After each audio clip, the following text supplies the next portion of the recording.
Apa sebenarnya arti hidup? Pertanyaan itu sekilas sangat sederhana, tapi sadarkah kamu?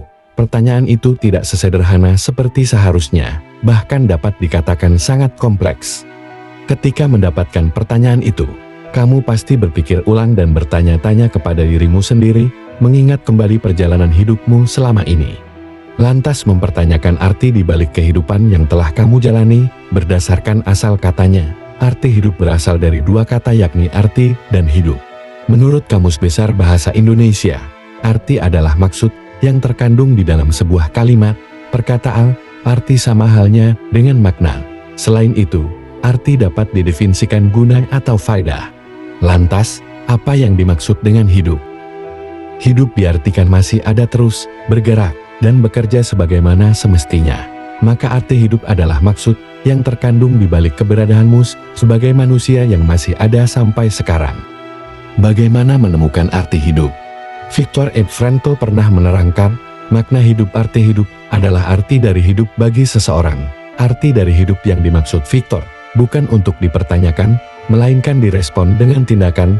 Pandangan Viktor ini sedikit memberikan gambaran bahwa arti hidup seharusnya bukan dipertanyakan. Respon yang tepat adalah dengan mempertanggungjawabkannya dengan tindakan, bukan sekadar kata-kata. Ada pula yang mengaitkan arti hidup dengan tujuan. Pemaknaan hidup dapat diperoleh asalkan kamu tahu tujuanmu. Tidak heran bila ada yang menjelaskan, jika arti hidup adalah motivasi, tujuan, atau harapan yang harus dimiliki seseorang yang hidup di dunia ini. Pengertian ini secara tidak langsung menyebutkan, seseorang yang tidak punya tujuan hidup maka tidak tahu arti hidupnya. Sebenarnya, tidak ada penjelasan yang benar-benar mutlak tentang ini. Manusia tidak ada yang tahu cara menemukan arti hidup dengan benar. Dapat dikatakan bahwa manusia hanya berusaha mencari cara paling mendekati kebenaran. Sejauh ini ada banyak cara dilakukan untuk menentukan formula tepat bagaimana menemukan arti hidup. Ada yang mencoba menemukan arti hidup dengan bertanya pada orang lain. Ada yang mencoba dengan membaca buku dari penulis-penulis bijak. Ada yang mempelajari pandangan hidup para filsuf. Proses pencarian arti hidup seperti perjalanan spiritual dapat berlangsung seumur hidup. Sebagai mahasiswa kamu tentu pernah mendengar nama-nama filsuf, mulai dari Socrates hingga filsuf Asia seperti Mozu. Mereka mengeluarkan pemikiran tentang makna hidup. Salah satu cabang pemikiran Socrates menyebutkan, hidup adalah tentang kesenangan di masa-masa sekarang. Arti hidup bagi penganut filsafat ini adalah mendapatkan kesenangan duniawi. Kemudian masih cabang pemikiran Socrates lain yang bernama filsafat sinisisme. Bagi pemikir filsafat ini, makna hidup yang sejati adalah kebebasan. Dalam filsafat ini pula, muncul istilah parrhesia atau kebebasan untuk berkata benar. Sementara itu, pemikiran Mozu melahirkan ide mohisme. Filsafat timur ini menekankan kehidupan tanpa kemewahan. Apakah kamu pernah mendengarnya? Jadi menurut pemikiran ini, makna hidup hanya bisa dicapai bila manusia memberikan perhatian kepada manusia lain. Makna hidup diperoleh dengan cara tidak menempatkan kebutuhan di atas kebutuhan orang lain. Mohisme menjunjung tinggi kesetaraan dan kesamaan, tidak mendahulukan kepentingan pribadi, tapi mendahulukan kepentingan orang lain. Dengan cara inilah, makna hidup akan didapatkan. Disebut-sebut mirip dengan Buddhisme, filsafat Tibet juga punya pengertian makna hidup. Bagi penganutnya, makna hidup adalah mencapai tujuan, mengakhiri penderitaan dunia. Nah, cara mencapai makna hidup dengan cara memahami kehidupan dan cara kerjanya. Setelah mendapatkan pemahaman tersebut, manusia akan sampai di titik pengetahuan mengakhiri penderitaan dunia. Semua pemikiran tersebut punya pandangan yang berbeda dan berusaha menjelaskan makna hidup yang sebenarnya.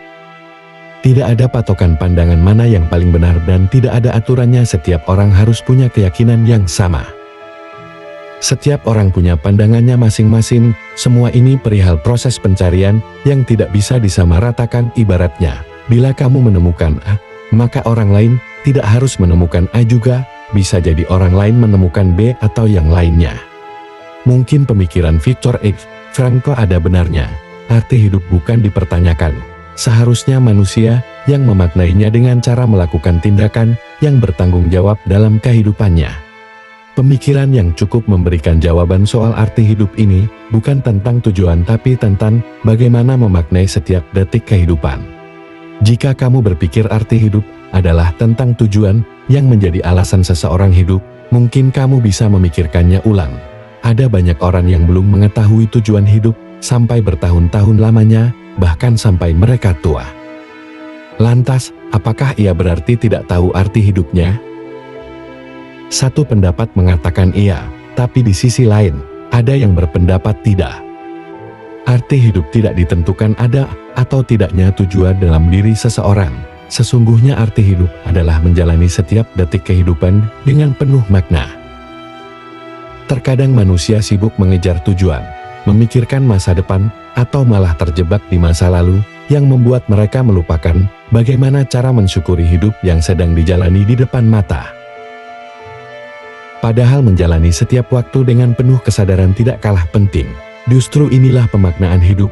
Manusia tahu arti hidupnya dengan memaknai hari-hari yang dijalani. Bahwa setiap waktu adalah anugerah yang patut disyukuri, menjalaninya dengan penuh kesadaran. Dengan ini, kamu bisa menikmati hidup yang penuh makna.